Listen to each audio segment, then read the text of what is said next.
I want to show you first up how the Greens create and manipulate anxiety in our community for political ends. Like me, you probably don't like how climate alarmism is used around this country to frighten our children. From preschool, little kids are being told the planet is in peril, that life as we know it is under threat. It's ominous, it's cataclysmic, it's nasty and it's wrong. This sort of catastrophism is preached at schools, university, in the media and in politics. And we've heard from the World Meteorological Association president that it's just wrong and misleading. No wonder plenty of teenagers, moody at the best of times, find it all a bit depressing. Here's a sample of the Greens preaching nastiness and doom and gloom. You are no better than a bunch of arsonists.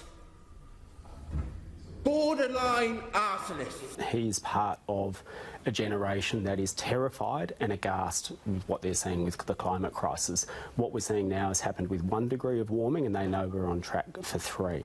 And they are terrified. We are talking about the population carrying capacity of this planet being reduced to 1 billion people. And when you think about the wars and the conflicts and the devastation that is going to happen in that period of time, it is an emergency. It is an emergency now. Now, you know this stuff from the Greens leader is nuts, right? But not everyone does. They might watch the ABC or read the Sydney Morning Herald and never get any access to sober, factual analysis. And it worries them, understandably. So what do Adam Bandt and the Greens do? They do this.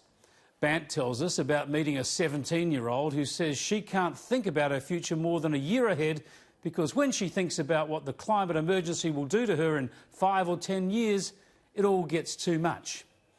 OK, so Bandt, as we've seen, deliberately generates hysteria, alarmism, fear and anxiety. He whips it up with extreme rhetoric and frightening predictions, and then he tweets about his concern about the very people he's made anxious. Talk about a vicious cycle. Talk about cynical politics. Look at the rest of his tweet. Yes, he says it's time to end the anxiety. Time to end the anxiety he foments. And how do we end it? We fight for the Green New Deal. Yes, truly, he wants you to vote for him to end the anxiety. This is a bloke who puts the fear of Gaia into young people, then uses that same fear in a cynical ploy to spruik for their votes. This is green alarmist politics exposed for the ugly, cynical game it is. The Greens want to frighten you into voting for them. Not so much the Green New Deal as the Green Fear spiel.